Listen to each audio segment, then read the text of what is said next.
지금부터 아팅쌤의 썰렁한 교리를 시작하도록 하겠습니다. 10계명 파트 1 하느님 사랑에 대해서 알아보도록 하겠습니다. 당연하게도 교리를 많이 하는 것이 중요한 것이 아니라 그 알고 있는 것을 실천하는 것이 중요하죠. 마찬가지로 계명 역시도 그것을 알고 있는 것이 중요한 것이 아니라 우리 생활 속에서 그 계명을 실천해야 하는 것입니다. 악마는 교리나 하느님에 대한 것을 그 어떤 성직자나 그 어떤 교회 학자들보다도 더 많이 알고 있습니다. 하지만 우리는 악마를 훌륭하다고 하지 않죠. 왜냐하면 악마는 그것을 실천하지 않기 때문입니다. 하느님께서 우리에게 계명을 주신 이유는 우리의 생명을 보호해 주시기 위해서입니다. 그리고 우리가 구원의 길로 제대로 갈 수 있도록 해주시기 위해서죠. 여러 가지 법과 규칙이 우리를 위해서 존재하는 것과 같이 하느님께서도 우리를 위해서 계명을 주셨습니다. 10계명을 크게 두 부분으로 나누게 되면 하느님 사랑과 이웃 사랑으로 나뉘게 됩니다. 1계명부터 3계명까지가 하느님 사랑, 4계명부터 10계명까지가 이웃 사랑에 해당됩니다. 1계명 한 분이신 하느님을 흠숭하여라. 하느님께서는 삼위일체이신 하느님 한 분뿐이십니다. 당연하죠. 삼위는 성부, 성자, 성령이시고요. 그리고 흠숭과 공경은 다릅니다. 그리고 상경도 당연히 공경보다 조금 높여서 공경하는 거지 흠숭이 아닙니다. 우리 가톨릭 교회는 아우구스티노 성인께서 분류하신 방법으로 10계명을 사용하고 있고요. 개신교에서는 유다인 필론의 10계명 분류대로 사용합니다. 그런데 고대에는, 지금은 별로 그렇지 않지만 옛날에는 그리스 로마적인 신화적 방식으로 생각을 했습니다. 즉 무슨 말이냐면 하느님께서 최고의 신은 맞는데 하느님께서는 전투와 유목의 신이라고 고대 이스라엘 사람들은 생각을 했습니다. 그래서 농경 시대나 아니면은 잔식들을 많이 낳는 그런 데에서는 바알 신이 더 세다라고 생각을 했던 거죠. 개신교에서는 이렇게 말을 합니다. 가톨릭에서 마리아를 숭배하기 위해서 일부러 2계명, 이건 필론의 분류입니다. 2계명을 없앴다. 우상 숭배하지 마라를 없애고 2계명을 하느님의 이름을 함부로 부르지 마라로 했다. 개신교에서는 3계명이 하느님의 이름을 함부로 부르지 마라입니다. 자, 그렇다면 우리가 정말로 마리아를 숭배하기 위해서 일부러 2계명을 없앤 것일까요? 자, 여러분, 한 분이신 하느님이란 표현 속에 이미 다른 신은 없다라는 의미가 내포되어 있는 것입니다. 즉, 한 분이신 하느님께서 계신데 우상을 숭배할 이유가 없다는 거죠. 옛날에는 앞서 말씀드렸던 것처럼 그리스 로마 신화적인 생각을 했던 거죠. 그래서 최고의 신은 하느님이신데, 즉 그리스 로마 신화에서는 제우스, 주피터, 즉 제우스가 최고의 신이지만 바다에서는 뭐 포세이돈, 뭐 그런 식으로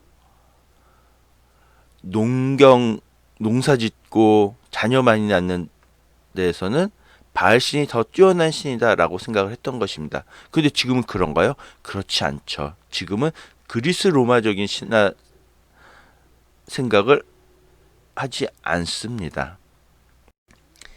여기 보시면 표가 나오는데요. 유다인들의 10계명, 그 다음에 개신교에서 사용한 십계명, 가톨릭교에서 사용한 십계명입니다. 말만 약간 다를 뿐 유다인들과 개신교는 똑같은 십계명을 사용하기 때문에 유다인들은 보지 않도록 하겠습니다. 개신교에서는 유다인 필론, 여기는 필로라 적혀있는데요. 필론이 분류한 방법대로 십계명을 사용합니다. 필론이 분류한 방법은 동방교회와 개신교회에서 사용합니다. 먼저 개신교에서 사용하는 십계명을 보면 한 분이신 하나님을 hun숭하여라. 우리랑 똑같죠. 그런데 이 계명이 하나님의 이름을 함부로 부르지 마라가 아니라 우상 숭배하지 마라입니다. 그리고 우리의 이 계명이 하나님의 이름을 함부로 부르지 마라.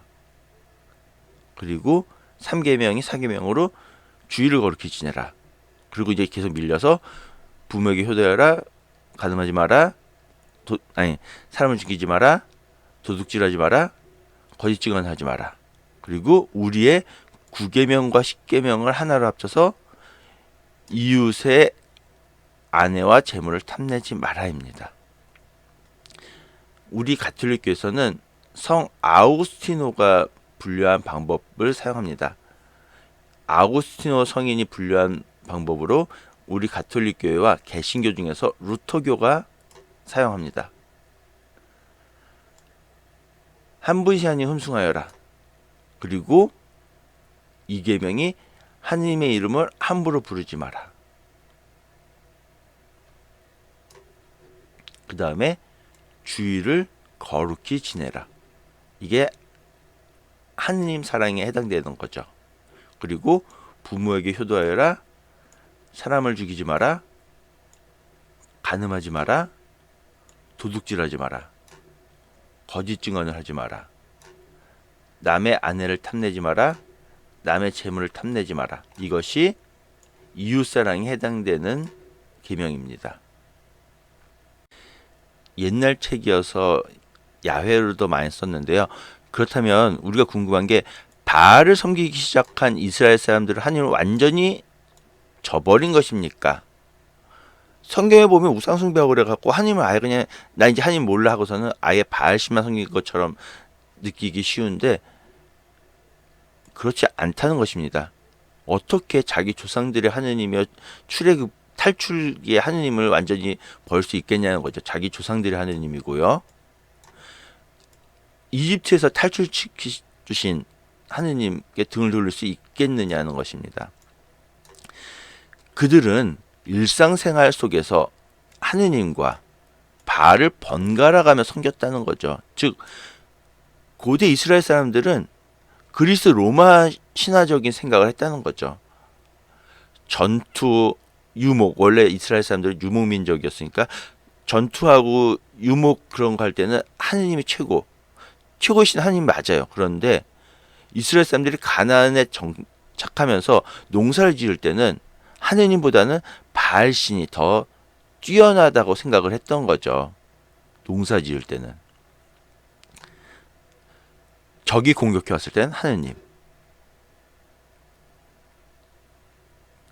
다시 한번 말하지만 이스라엘 사람들은 하나님 완전히 이제 나는 바알신만 섬길 거야가 아니었다는 거죠. 그렇다면 정말로 농사 지을 때 하느님보다 바알의 능력이 정말 클까요? 당연히 아니겠죠. 왜냐하면 바알은 가짜 신이기 때문이다. 우상이기 때문이죠.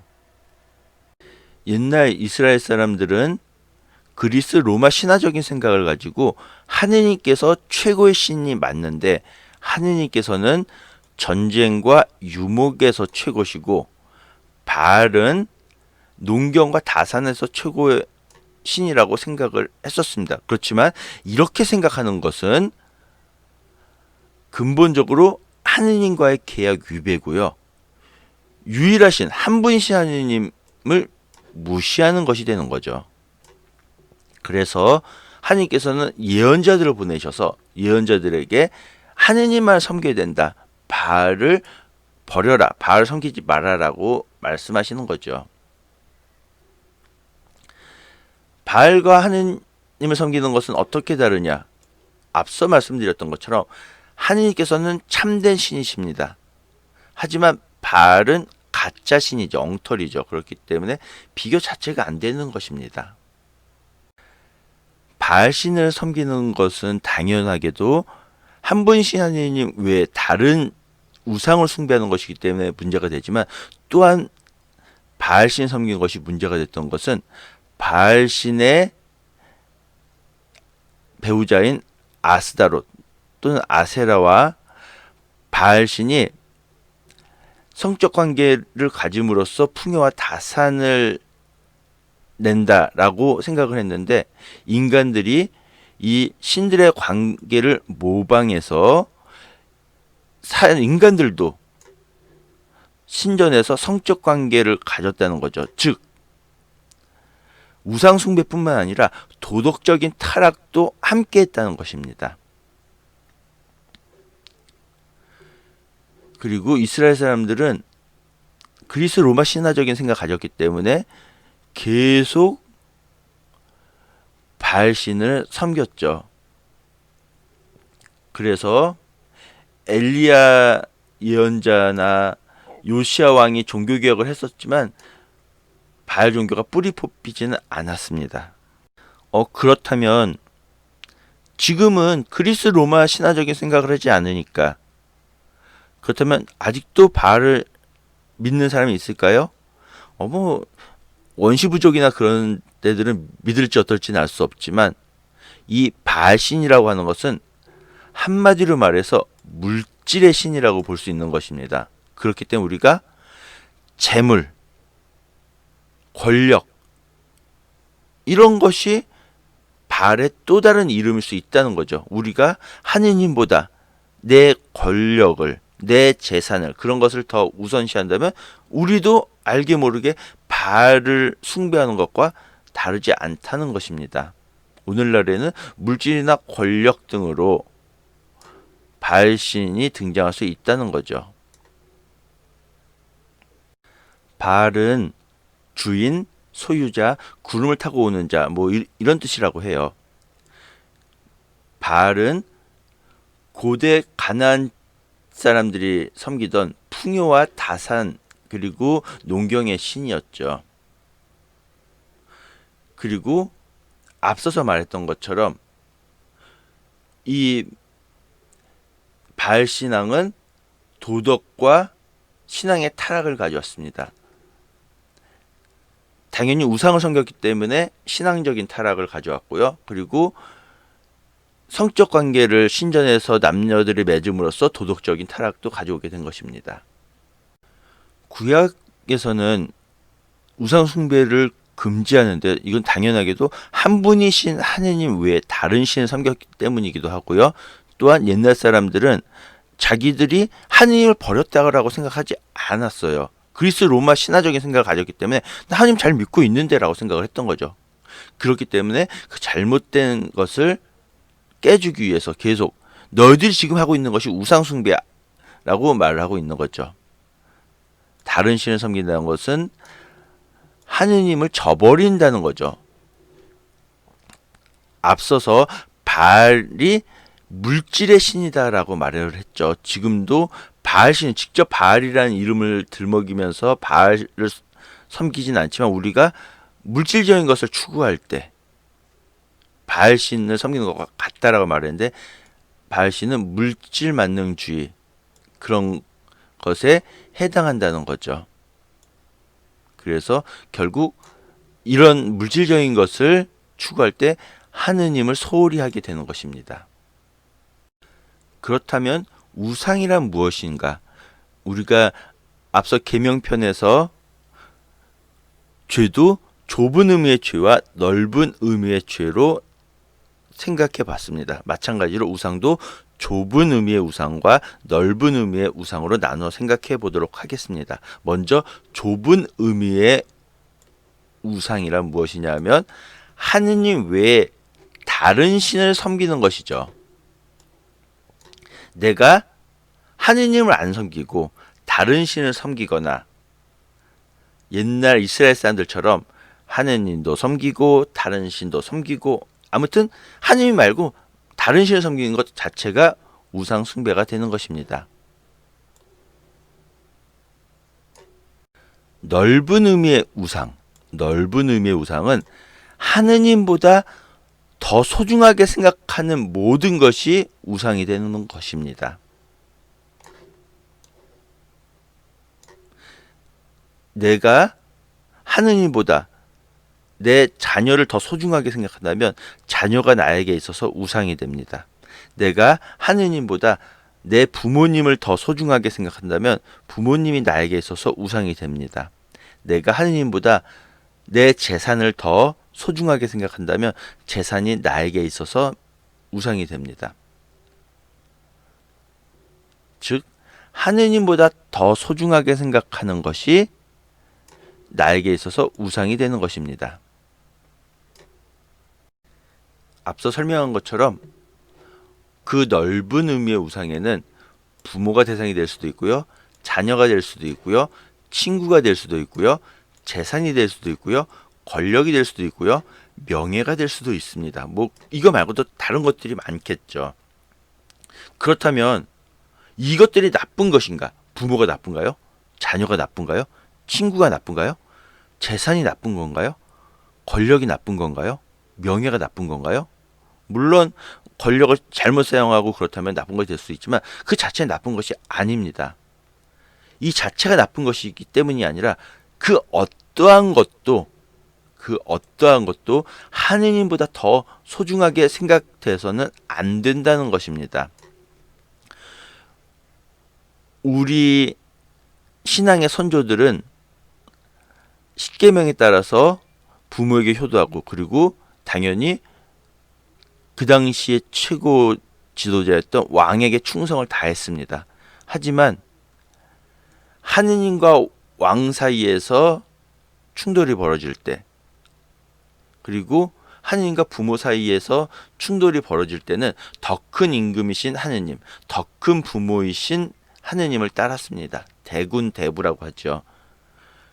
결코 우리 신앙의 선조들이 왕을 무시하는 역적이라던가 부모를 무시하는 폐륜아래서가 아니라 더 큰 임금이신 하느님과 더 큰 아버지이신, 더 큰 부모이신 하느님을 섬겼던 것입니다. 마찬가지로 그 어떠한 것도 하느님보다 더 소중하게 생각돼서는 안 됩니다. 부모를 무시해라 그런 의미가 아닌 거죠. 예, 계명에 이어서 다시 한번 살펴보면 좁은 의미의 죄는 악을 행하는 것, 넓은 의미의 죄는 악을 행하는 것 뿐만 아니라 우리가 마땅히 행해야 할 착한 일과 의무를 소홀히 하는 것. 예, 반성기도, 고백기도, 통회기도에서 살펴볼 수 있겠죠. 예, 계명에서 살펴봤지만 생각과 말과 행위로 지은 죄와 의무를 소홀히 한 죄. 생각과 말과 행위로 죄를 많이 지었는데 또 의무를 소홀히 하였다. 소홀히 한 죄. 악을 저지르고 선을 멀리한 모든 잘못 죄. 이렇게 가톨릭 주요 기도에서 당연히 악을 저지르는 것뿐만 아니라 우리가 마땅히 행해야 할 선과 의무를 소홀히 한 것도 잘못이라고, 죄라고 이야기하고 있습니다. 이계명, 하느님의 이름을 함부로 부르지 마라. 그렇다면 우리가 어떻게 부르는 것이 하느님의 이름을 잘 올바르게 부르는 것일까요? 바로 하느님의 이름을 올바르게 부르는 때는 바로 우리가 기도드릴 때라는 거죠. 하느님을 조그만 잘못해도 너 이런 잘못을 했다고 벌 주시는 무서운 분으로 생각하게끔 만드는 것도 이 계명에 어긋나는 것이라고 합니다. 즉 하느님을 조그만 잘못해도 막 벌 주시고 막 그런 무서운 분이기 때문에 우리가 계명을 잘 지켜야 된다. 그렇게 하나님을 굉장히 무시무시한 분으로 생각하게끔 만드는 것도 이 계명에 어긋나는 것이라고 합니다. 우리 가톨릭 교회는 이 계명, 하느님의 이름을 함부로 부르지 말아를 잘 지키기 위해서 꼭 필요한 경우가 아니면 하느님의 이름인 야훼를 주님, 하느님으로 바꿔 사용하고 있습니다. 예전에는 예전 공동번역 성경에서는 야훼라는 이름이 굉장히 많이 나왔어요. 그런데 개정된 성경에서는 꼭 필요한 경우가 아니면 야훼를 사용하지 않고요. 주님 또는 하느님으로 바꿔서 사용하고 있습니다. 그리고 자기 자신을 이롭게 하기 위해서, 자기 권위를 높이기 위해서 하느님의 이름을 사용하는 것도 이 계명에 어긋나는 것입니다. 그렇다면 우리가 개신교에서 사용하는 하느님의 이름, 우리는 하느님이라고 부르는데 개신교에서는 하나님이라 부르죠. 우리는 하느님이라 부르고요. 개신교에서는 하나님이라 부르고요. 우리 가톨릭교에서는 하느님의 이름을 야훼라고 부르는데 개신교에서는 여호와라고 부르죠. 이것에 대해서도 비교해 보도록 하겠습니다. 하느님은 하늘과 님이 합쳐진 말입니다. 그런데 여기서 하늘은 우리가 생각하는 하늘이 아닙니다. 하느님 나라, 하늘나라, 거기에서 말하는 하늘인 것입니다. 그리고 개신교에서 사용하는 하나님은 하나 플러스 님이죠. 즉 한 분이신 하느님이라는 것에서 개신교에서는 한 분이시다라는 의미로 하나님이라고 합니다. 그런데 사실 우리나라 어법상 숫자 하나 둘 셋에 님을 붙이는 것은 맞지 않습니다. 그리고 나중에 다시 설명을 하도록 할게요. 한 분이신 하느님이기 때문에 하나님이라고 한다라고 한다면 우리가 살고 있는 지구도 하나예요. 태양도 하나죠. 그리고 나도, 여러분도 하나입니다. 모든 것이 하나인데 하나님, 하나분이라고 부르지 않잖아요. 우리나라 어법에는 숫자, 수사 뒤에다가 님자 붙이는 어법은 없습니다. 예, 한글이 아니어서 아래 하자가 표시가 안 되는데요. 하늘을 옛날 표기를 적으면 하날, 이 날짜의 아자가 아래 하자입니다. 요런 글자죠. 그리고 하날님이 합쳐져서 하날님이 아니라 하나님이 되는 것입니다. 리을 탈락이라고 그러는데요. 우리가 아들에 님자를 붙이면 아들님이라고 하지 않고 아드님이라고 하죠. 딸에다가 님자를 붙인 것도 딸님이라고 하지 않고 따님이라고 하죠. 그 다음에 솔나무라고 하지 않고 소나무라고 하고요. 그런 것처럼 리을이 탈락되는 현상으로 하날님이라고 하지 않고 하나님이라고 합니다. 그에 비해서 숫자 하나 둘 셋의 하나는 이렇게 되는 것입니다. 하나. 그래서 하나님. 그냥 보면은 하늘을 뜻하는 하나님이나 숫자를 나타내는 하나님이나 똑같이 하나님이에요. 제가 아래아 발음을 모르기 때문에. 아무튼 그래서 그냥 옛날 성경을 보면 하나님이 될 거예요. 근데 이제 요즘으로 넘어오면서 우리는 맨 처음 뜻인 하늘 플러스 님의 하나님을 하느님이라 적은 거고요. 개신교에서는 발음도 하나님이고 숫자도 그래 한 분이신 하나님, 그래서 하나님이라고 사용하게 된 것입니다. 예, 이번에는 우리나라에서 사용하는 하느님이냐 하나님이냐는 중요하지 않겠죠. 정말 하느님께서 모세에게 직접 가르쳐 주신 그 이름이 무엇이냐? 우리 가톨릭교에서는 야훼라고 하죠. 개신교에서는 여호와라고 하고요. 그런데 우리 가톨릭교에서도 하느님의 이름 야훼를 함부로 사용하지 않아요. 왜냐하면 야훼로 추정이 되는 것이지 100% 정확한 발음이라고 확신할 수 없기 때문에 우리는 꼭 필요한 경우가 아니면 야훼라는 표현 대신에 주님 또는 하느님으로 바꿔 표현하는 것입니다. 그렇다면 개신교에서는 여호와라고 하는데 여호와는 과연 어떻게 만들어졌을까요? 이스라엘어에는 자음만 표기하는 경향이 있습니다. 처음에는 이 자음만 가지고도 하느님의 이름 야훼를 추정할 수 있었죠. 그런데 하느님의 이름을 함부로 부를 수 없었기 때문에 일반 사람들은 나의 주님이란 뜻의 아도나이로 불렀습니다. 그런데 시간이 지나고 나서는 이제 자음만 가지고서는 하느님의 정확한 이름을 알 수 없게 된 것이죠. 자, 이게 한글이 아니기 때문에 야훼를 그대로 사용할 수는 없지만 우리 한글로 바꿔놓고 하나님의 이름 야훼의 자음을 따면 이응 히읗이 되죠. 그러면은 이응 히읗으로 야호, 어흥, 이히, 오호, 뭐지? 정확한 이름을 알 수 없는 것이 됩니다. 뭐 예전 드라마 해품달, 뭐 난로 그런 거 보고서는 아 이게 뭐지? 해를 품은 달, 난폭한 로맨스, 그 다음에 여러분들이 지금 사용하고 있는 생선 그런 것들 나중에 지나면은 생선이 생일 선물 그런 걸로 알 수 있을까요? 그런 것처럼 시간이 지남에 따라서 자음만 가지고서는 하나님의 정확한 이름을 알 수 없게 된 것입니다.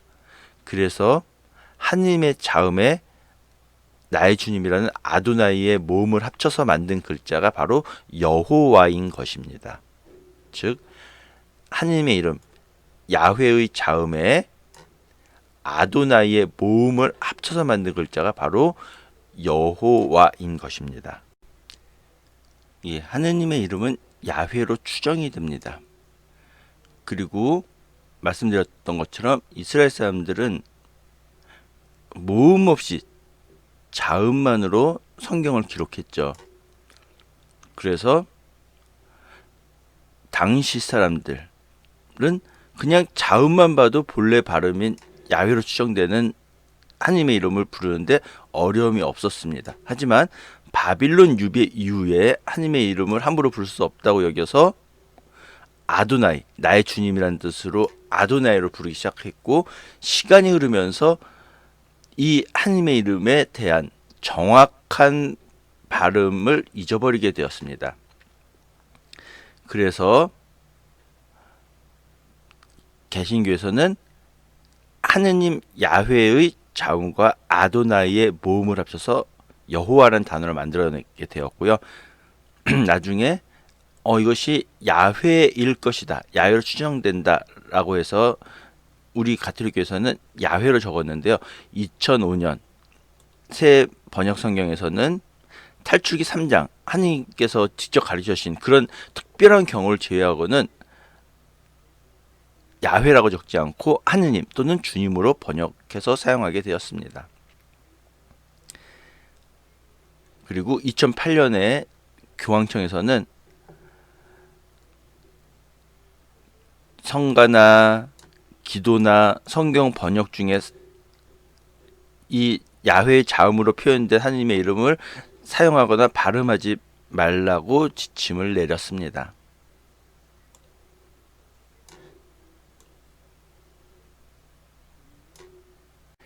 하느님 사랑의 마지막 계명인 주일을 거룩히 지내라입니다. 성경에도 보면 안식일을 거룩히 지내라라는 말이 있지 주일 또는 일요일, 뭐 안식일 다음 날을 거룩히 지내라는 말이 없습니다. 구약 시대에는 안식일을 지켰죠. 안식일은 토요일입니다. 정확하게 말하면 금요일 날 해 진 다음부터 토요일 날 해 지기 전까지가 정확하게 말해서 안식일인 것입니다. 근데 그냥 보통 토요일이라고 이야기를 하죠. 이 안식일은 하느님께서 세상을 창조하시고 쉬신 것을 기념하면서 우리도 하나님을 찬미하면서 함께 쉬는 날입니다. 예, 그렇다면 왜 대부분의 수많은 그리스도교에서는 안식일이 아닌 주일을 거룩히 지내는가?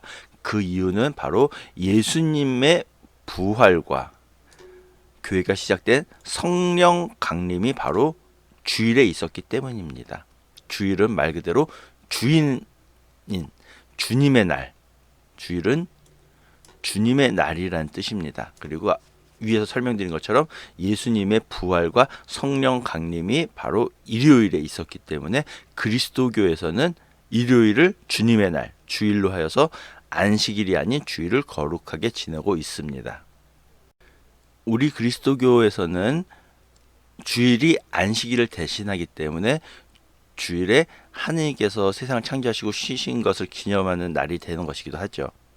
우리 가톨릭 신자들은 모든 주일과 정해진 의무 대축일에 미사일에 참여해야 할 의무가 있습니다. 모든 주일이고요. 그리고 우리나라에서는 꼭 참여해야 되는 정해진 의무 대축일은 3번이 있습니다. 1월 1일 천주에 묻힌 성마리아 대축일, 8월 15일 성모 승천 대축일, 12월 25일 주님 성탄 대축일, 이렇게 3날은 평일이어도 미사에 참여해야 될 의무가 있습니다. 예, 앞서 설명드린 것처럼 우리나라에서는 1월 1일, 8월 15일, 12월 25일은 주일이 아닌 평일이라 할지라도 미사에 참여해야 되는 것입니다. 앞으로 한 달도 안 남았는데요. 보니까 8월 15일 성모승천 대축일이 토요일이더라고요. 그렇기 때문에 우리는 토요일날 성모승천 대축일 미사를 드리고 8월 16일 주일 미사를 또 드려야 되는 것입니다. 나 토요일날 미사 드렸으니까 이제 주일 미사 안 드려도 되겠네가 아닌 것이죠. 예, 당연하지만 주일은 노는 날이 아닙니다. 그렇죠? 그 다음에 보통 보면은 주일학교 미사가 주일이 아닌 토요일날 오후에 하는 본당도 꽤 많이 있어요. 특히 초등 미사는 더 그렇죠. 하지만 이 미사는 토요일 미사가 아니라 주일 미사인 것입니다. 그리고 주일학교 학생으로서 주일학교 미사나 주일학교 교리, 주일학교 행사에 참석하는 것은 어찌 보면 의무라고 할 수 있습니다. 그렇기 때문에 주일학교 학생으로서 주일학교 미사와 교리와 행사에 참석하는 것은 의무적으로 꼭 해야 되는 것이 되겠습니다. 물론 보면은 주일학교 학생인데 주일학교 미사에 남지 않고 다른 주일 미사에 참여하는 경우도 많이 있습니다. 물론 그것이 잘못이라고 할 수는 없지만 주일학교 학생이라면 주일학교 미사에 참여하고 교리에 참석하고 여러 가지 행사에 참석하는 것이 신자로서의 의무라고 볼 수 있습니다. 그렇기 때문에 그 의무에 충실한 것도 매우 중요한 일일 것입니다. 지금까지 들어주셔서 대단히 감사합니다.